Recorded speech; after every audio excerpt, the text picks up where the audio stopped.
मेरा आप सबको नमस्कार और जय Hind. Indian defence forces join करने की सीरीज में आज हम मैथ्स का पहला चैप्टर पढ़ने जा रहे हैं। पहला वीडियो मैथ्स के नंबर सिस्टम का है और नंबर सिस्टम का जो फर्स्ट वीडियो है ये होगा नंबर सिस्टम बेसिक्स का।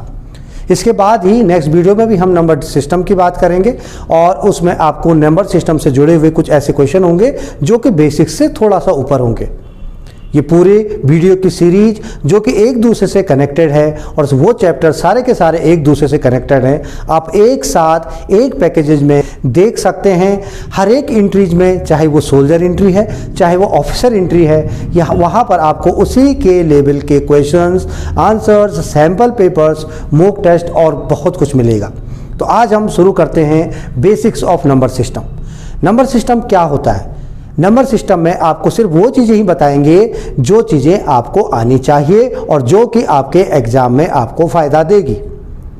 तो सबसे पहले शुरू करते हैं नंबर सिस्टम। ये नंबर सिस्टम क्या है? नंबर सिस्टम यानी संख्या पद्धति। संख्या पद्धति यानी जो हमारे पास नंबर्स होते हैं, हम लिखते हैं ना 1 2 3 4 5 6 7 8 9 या 0 1 2 3 4 5 6, ये सब हम लिखते हैं तो ये सब नंबर ही तो हैं और इन्हीं नंबरों से तो बड़ी बड़ी संख्याएं बनती हैं। हालांकि हमारे पास नंबर 10 ही हैं।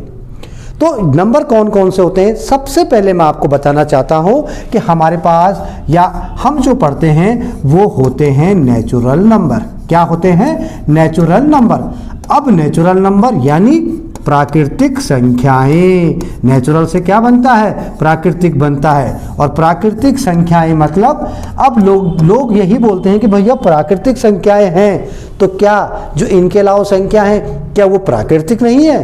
अरे इनके अलावा तो संख्या है ही नहीं। इनके अलावा एक 0 ही होता है, क्योंकि प्राकृतिक संख्याएं 1 से लेकर 2 3 4 5 6 7 8 और 9 तक होती हैं। यही प्राकृतिक संख्याएं हैं, इनमें 0 नहीं है। अब इनमें 0 क्यों नहीं है? हर एक का क्वेश्चन ये भी सही है कि क्या 0 प्राकृतिक नहीं है? अरे 0 भी तो प्राकृतिक होगा ना। लेकिन आपने सुना होगा कि 0 की खोज बाद में हुई थी। हमने बॉलीवुड के गाने में भी सुना है कि 0 की खोज भारत ने करी थी। जब मनोज कुमार बोलते हैं कि 0 दिया इस भारत ने, मतलब 0 की खोज बाद में हुई थी। लेकिन ये प्राकृतिक संख्याएं क्यों हैं? ये प्राकृतिक संख्याएं इसलिए हैं कि अगर मैं आपको पूछूं कि ओके मुझे गिनती सुनाइए, तो क्या आप मुझे ऐसे गिनती सुनाएंगे 0 1 2 3? नहीं ना। आप कैसे सुनाएंगे 1 2 3 4 5 6? यानी आप शुरुआत 1 से करें। 0 से कोई शुरुआत नहीं करता, सब शुरुआत 1 से करते हैं, क्योंकि ये उनके नेचर में है। क्योंकि नेचुरली जो गिनती शुरू होती है वो तो 1 से ही होती है। इसीलिए नेचुरल नंबर वो होते हैं जो 1 से शुरू होते हैं। हाँ, इनको हम डिनोट जरूर करते हैं सिर्फ n से। लेकिन अब क्या 0 नंबर नहीं है? 0 भी नंबर है भैया। हमने कब कहा 0 नंबर नहीं है? तो 0 1 2 3 4 5 6 7 8 और 9। अब मैंने यहाँ पर 0 को भी रख दिया है, लेकिन ये अब नेचुरल नंबर नहीं है, ये बन गई है पूर्ण संख्या। कौन सी संख्या? पूर्ण संख्या, जिसको बोलते हैं पूर्ण संख्या यानी होल नंबर। अब होल नंबर इसको डिनोट करते हैं W से। अब अगर n होगा तो वो नेचुरल नंबर होगा और अगर W होगा तो वो होल नंबर होगा। है ना बात? तो ये दोनों नंबर अब आपको, मुझे उम्मीद है कि समझ आ गए होंगे। लेकिन हमने तो ये भी सुना है कि भाई माइनस भी तो कुछ होता है। भाई -2 भी तो है, -3 भी तो है, -4 भी तो है। ये कहाँ से आए? अरे भैया मैंने आपको 20 रुपए दिए थे और आपने तो मुझे 14 रुपए ही वापस लौटाए। तो वो 6 रुपए तो अभी तक आपने दिए नहीं। 6 रुपए तो आप पे ही हैं। 6 रुपए आप पे ऋण है ना। मेरा माइनस भी तो है -6 रुपीज। तो फिर वो कहाँ जाएंगे? वो तो यहाँ पर है ही नहीं। तो इसकी भी खोज हो गई कि ठीक है भैया, जो 0 था ना उसके इस तरफ भी आ जाओ, -1 -2। अगर किसी पे ऋण है तो वो भी हम यहाँ पर दिखा सकते हैं। लेकिन अब प्रॉब्लम आ गई, न तो वो प्राकृतिक संख्याएं हैं, न वो पूर्ण संख्याएं हैं, मतलब न वो नेचुरल नंबर है न वो होल नंबर है। तो वो कौन सा नंबर है भाई? वो होते हैं पूर्णांक। पूर्णांक मतलब होता है इंटीजर्स। क्या होता है? इंटीजर्स। मैं यहाँ पर वीडियो में हिंदी और इंग्लिश दोनों भाषाओं का यूज करूँगा। फिर भी अगर आपके मन में कोई संदेह होगा तो आपके जो डाउट सेशन होंगे उन डाउट सेशन में आपके सारे डाउट दूर किए जाएंगे और आप एप्लीकेशन में अपना कमेंट करके भी बता सकते हैं कि आपको कहाँ पर प्रॉब्लम आई और कौन सा आपका डाउट था।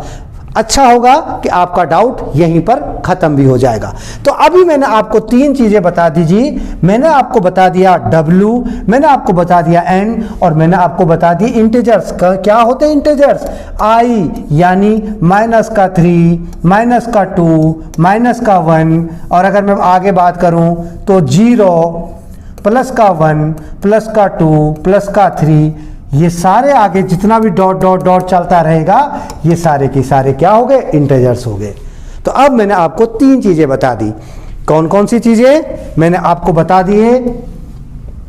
नेचुरल नंबर्स, मैंने आपको बता दिए होल नंबर्स और मैंने आपको बता दिए इंटीजर्स। नेचुरल नंबर क्या, जो 1 से शुरू हुए 2 से 9 तक चले, और जो होल नंबर क्या, जो 0 से शुरू हुए 1, 2, 3 और 9 तक चले।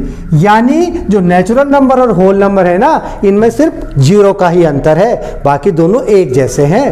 और पूरी की पूरी जो सिस्टम, पूरे का पूरा जो नंबर सिस्टम है, पूरी की पूरी जो संख्याएं हैं, कोई भी नंबर हो वो सिर्फ इन 9 पे ही डिपेंड करती है। इन 9 के अलावा इन 10 पे ही डिपेंड करती है। 0 को भी काउंट कर लो, जी हाँ। तो इन 10 के अलावा कोई भी 11वां डिजिट नहीं है हमारे पास। इन 10 से ही हम कोई भी संख्या बना सकते हैं। अगर मैं कोई संख्या बनाना चाहूँ, कितनी भी बड़ी संख्या हो, कितनी भी बड़ी, तो उसमें मेरे पास कोई 11वीं चीज नहीं है। इन नंबरों से ही मैं कोई संख्या बना सकता हूं। ठीक है, ओके। अभी मैंने नेचुरल नंबर पढ़े, होल नंबर पढ़े और मैंने इंटीजर्स पढ़े, जिसमें माइनस भी है, प्लस भी है और 0 भी है। तो पूर्णांक वो हुए जो माइनस को भी अपने में समाहित करते हैं, प्लस के साथ और 0 के भी साथ। तो ये 3 नंबर हमने पढ़ लिए। अब मैं चलता हूं चौथी चीज पे, वो है ऑड और इवन नंबर। इवन और ऑड ये जानना बहुत जरूरी है। ये दिल्ली वालों को जानना बहुत जरूरी है, क्योंकि पता नहीं फिर कब दोबारा से दिल्ली में ऑड इवन शुरू हो जाए। ऑड इवन एक बार दिल्ली में पहले शुरू हुआ था, लोगों ने सोचा था अरे ये ऑड इवन क्या है। अरे भैया, ऑड इवन वो है, इवन मतलब होता है सम संख्याएं।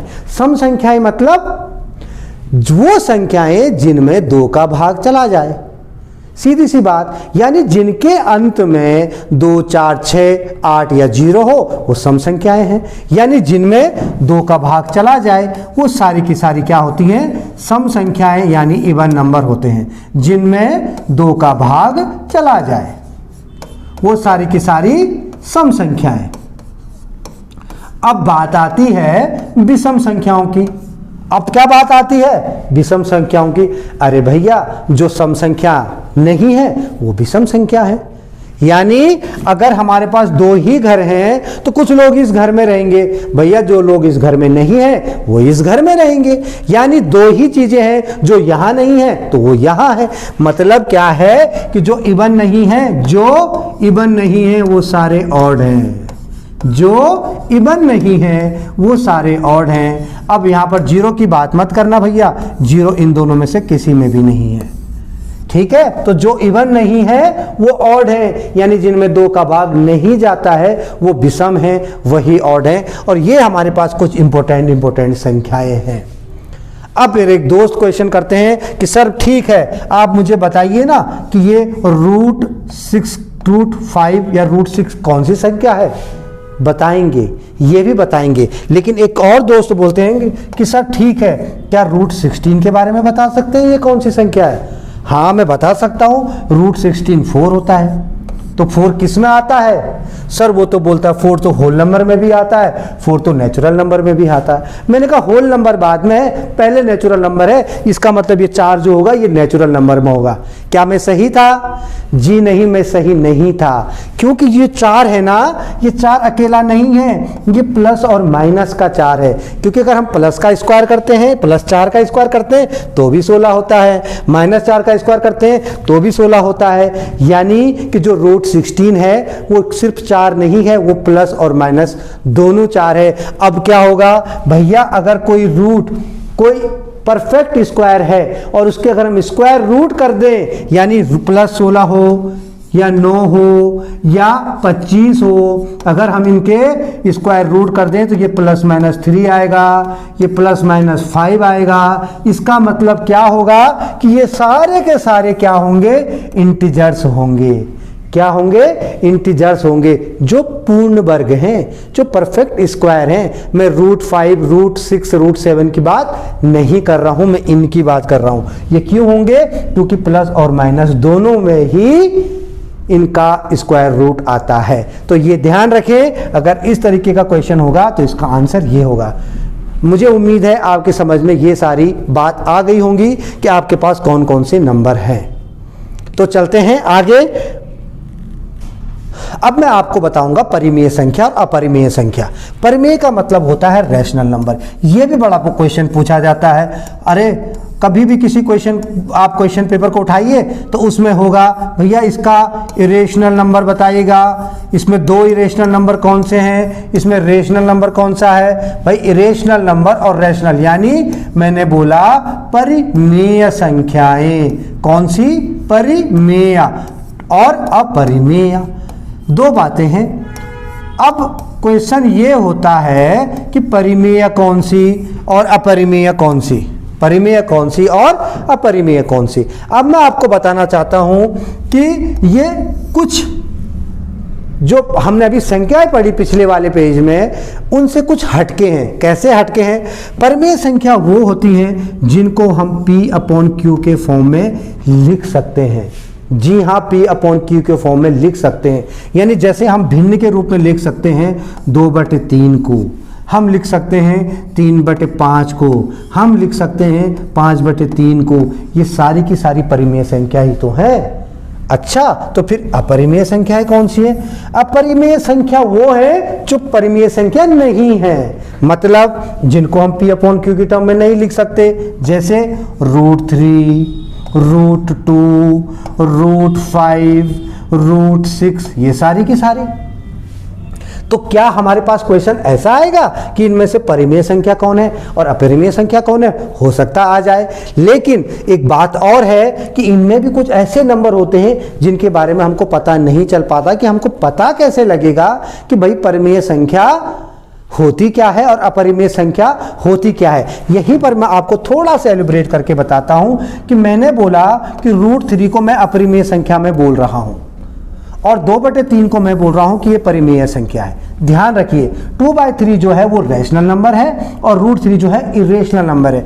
√3 की वैल्यू हमें पता है 1.732 होती है ना, और 2/3 को अगर मैं भाग करूंगा तो ये क्या आएगा, 0.0 लग जाएगा, 3 6 जा 6, यानी क्या है, ये भी पॉइंट में है, ये भी पॉइंट में आ रहा है। चलो ठीक है, ऊपर नीचे था। अभी मैं 3 से 5 को करके देखता हूं। अगर आपको ऐसा इसमें ऐसा लगता है कि पॉइंट से पहले 0 डिजिट है, हो सकता है इससे कोई फर्क पड़ता हो। चलो ठीक है, मैं इस वाले को कर देता हूं। 5/3 को क्या करूं, 3 से करूं तो फिर 5 3 1 जा, फिर 0.2 6 अब तो देख लो भैया, अब तो ये भी 1.732 था, ये भी 1.666 था। तो फिर ये कैसे इरेशनल हो गई और ये कैसे रैशनल हो गई। मैंने दोनों की वैल्यू निकाल दी ना। अभी मैंने इसको P/Q की टर्म में लिखा, इसको मैंने √3 √2 में लिखा, लेकिन जब मैंने इनको सॉल्व किया तो ये भी पॉइंट में आई, ये भी पॉइंट में आई। तो फिर ये रैशनल कैसे और वो इरेशनल कैसे, ये कैसे जस्टिफाई होगा, ये मैं आपको बताता हूं दोस्तों। कि कभी भी ऐसे जब कंफ्यूजन हो, ऐसे पॉइंट में दिया हुआ हो, ये देखो 1.666 के आगे पूरा डॉट लगा हुआ है, इसका मतलब 6 रिपीट हो रहा है। लेकिन यहाँ पर 1.732 के आगे डॉट नहीं लगा हुआ है। डॉट लगा भी देंगे तो कोई रिपीट नहीं हो रहा है। अगर ये रिपीट हो रहा होता, ये भी 732 यानी 732 ऐसा रिपीट हो रहा होता तो ये भी रैशनल नंबर होता। लेकिन जब ऐसा कुछ रिपीट नहीं हो रहा होता है तो वो रैशनल नंबर नहीं होता है, वो इरेशनल नंबर होता है। जब हम डिवाइड करते हैं किसी चीज को तो हमको दिख रहा है कि 6 आता ही रहेगा, रिपीटेशन हो रहा है तो ये रैशनल नंबर है। लेकिन इसमें पॉइंट √3, √2, √5 आप करके देखेंगे, इनमें कभी रिपीटेशन नहीं होता है, इसलिए ये इरेशनल नंबर है। मेरी बात समझ में आई? मेरा कहने का मतलब ये है दोस्तों कि अगर P/Q की टर्म में मैंने लिखा हुआ है तो P/Q की टर्म में लिखने के लिए हम जब भी लिखेंगे, किसी को भी अगर आप भाग करेंगे, माना 5/2 किया, अगर मैं इसको भाग करूंगा तो ये तो एग्जैक्ट आ जाता है, 2 जा फिर 1 बजेगा तो 2.5 आ जाएगा। लेकिन अगर ये यहीं पर खत्म हो गया, पूरा डिवाइड हो गया ये, लेकिन अगर ये यहाँ पर 10/3 होता तो ये कैसे आता, 3 जा 9, फिर 1, फिर 3, फिर 3, फिर 3, repeat repeat repeat repeat, 3 repeat होता, 3 का कोई अंत नहीं है। हालांकि हम इसको 3.3 ऐसा बार भी लगा देते हैं उसके ऊपर। आया समझ में? तो इसका मतलब क्या है, इसलिए मैंने बोला कि जो √2, √3 ये वाले जो हैं ये सारे के सारे इरेशनल नंबर होंगे, और जो भी P/Q में है जिनका कि शांत रहता है, इसके बाद रिपीटेशन होता रहता है, ये रैशनल नंबर यानी परिमेय संख्याएं होती हैं। अच्छा, एक बात और, एक क्वेश्चन मैंने देखा कि 4 ऑप्शन दिए थे, 3.123, 2.149, 3.14, 22/7 एंड पाई। क्वेश्चन में बोला था which is a irrational number, इसमें कौन सा इरेशनल नंबर है? ठीक है, A, B, C और D। अब दुनिया ने सोचा कि अरे ये 22/7 भी तो पाई का ही मान होता है, 3.14 भी तो पाई का ही मान है, और D तो पाई है ही है, इसका मतलब ये तीनों तो एक जैसे हैं, इसका मतलब आंसर यही है ना?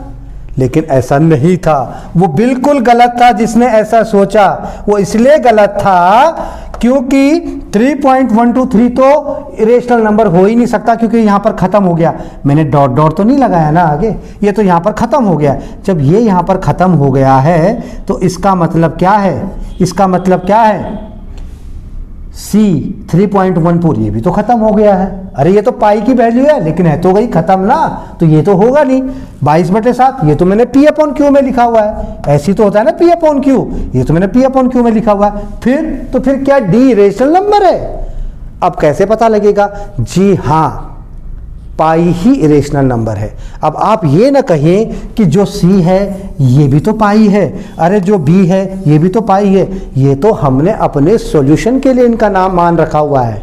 आप उठाइए पाई को और पाई की वैल्यू अपने मोबाइल में चेक कीजिए या अपने कंप्यूटर में चेक कीजिए। पाई का मान जब आ रहा होगा तो वो बिना रिपीटेशन के होगा, बिल्कुल 3.14 जो भी होगा बहुत लंबे तक होगा, यानी जिसका कोई अंत नहीं होगा। इसीलिए पाई एक इरेशनल नंबर है, पाई एक अपरिमेय संख्या है। ये हमेशा याद रखिए, 22/7 और 3.14 जो है ये दोनों के दोनों परिमेय संख्या है, रैशनल नंबर है, लेकिन जो D है वो इरेशनल नंबर है, पाई इरेशनल नंबर है।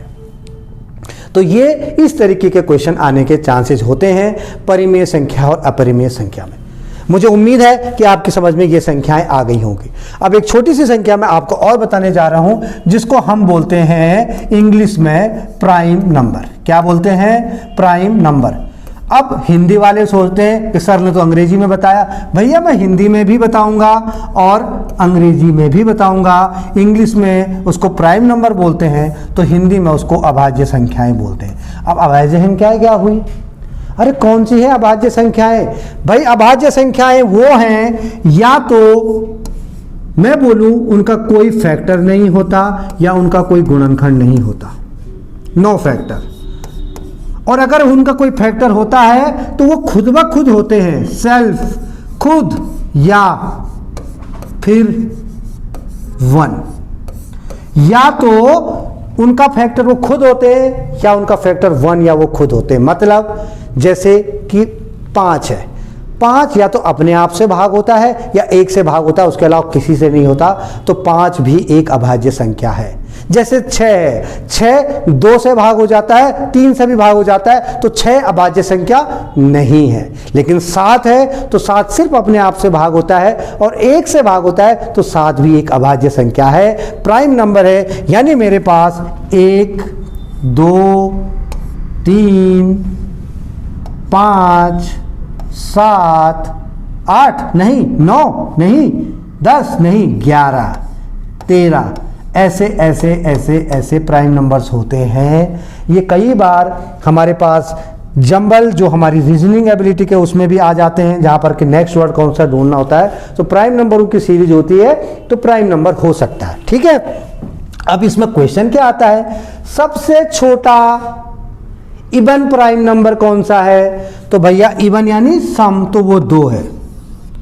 सबसे छोटा इवन प्राइम नंबर क्या है? वो 2 है। और दोस्तों एक बात और, एक ही सम संख्या ऐसी होती है जो अभाज्य संख्या होती है, बाकी सारी की सारी सम संख्याएं प्राइम नंबर नहीं होती हैं। यानी 2 के अलावा कोई भी सम संख्या अभाज्य नहीं होती है, प्राइम नंबर नहीं होती है।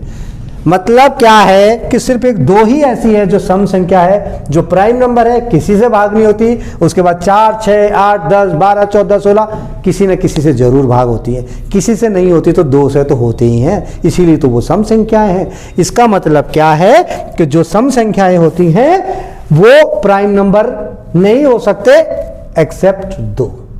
ठीक है, उसके बाद 3 5 7 11 13 ऐसे हमको नोट करने होते हैं और हमको इसमें बताना होता है। कई बार क्वेश्चन आता है कि भाई बताइए कि 1 से लेकर 100 तक कितनी प्राइम नंबर हैं, 1 से लेकर 100 तक कितने प्राइम नंबर हैं। तो आपने उस समय इनको अगर गिनती करने के लिए आप एग्जाम में बैठ गए तो फिर ये गिनती करते रहिएगा, बाकी दोस्त आपके क्वेश्चन में निकल जाएंगे आगे। तो आपने करना क्या है, आपने ये होमवर्क करना है और अभी करना है और आज ही करना है। कैसे करना है, 1 से 25 की लिख लेनी है, 1 से 50 की लिख लेनी है, 1 से 75 की लिख लेनी है और 75 से 100 की लिख लेनी है। भैया 1 से 100 की लिख लेनी है, यानी 125 में कितनी होती है, 1 से 50 में इतनी होती है, 1 से 75 में इतनी होती है और 1 से 100 में इतनी होती है। आपके पास टाइम है ना, आप होमवर्क करिए। इतना मैं बता देता हूं कि 1 से 100 तक टोटल 25 प्राइम नंबर होते हैं, टोटल 25 अभाज्य संख्याएं होती हैं। अगर 1 से 25 की मैं बात करूं तो मैं आपको बताऊं आप कैसे लर्न कर सकते हैं। 1 2 3 5 7 11 13 17 19 23 हुए ना। 1 2 3 4 5 6 7 8 9 10, यानी 1 से 25 तक ही आपको 10 मिल गई। ऐसे ही आप खोजते रहेंगे, आपको पता लगती रहेंगी। 1 से 100 तक टोटल 25 नंबर होते हैं।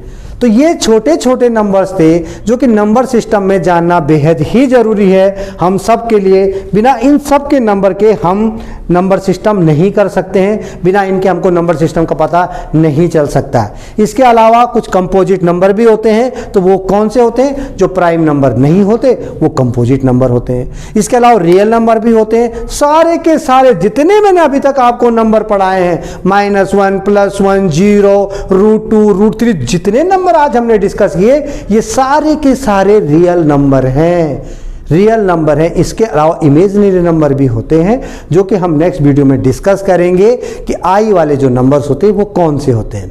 तो ये था हमारे नंबर सिस्टम का बेसिक पार्ट। नेक्स्ट वीडियो में हम डिविजिबिलिटी रूल जानेंगे, कैसे हम नंबर सिस्टम के क्वेश्चंस को सॉल्व करते हैं। तो मिलते हैं नेक्स्ट वीडियो में। थैंक यू, जय हिंद।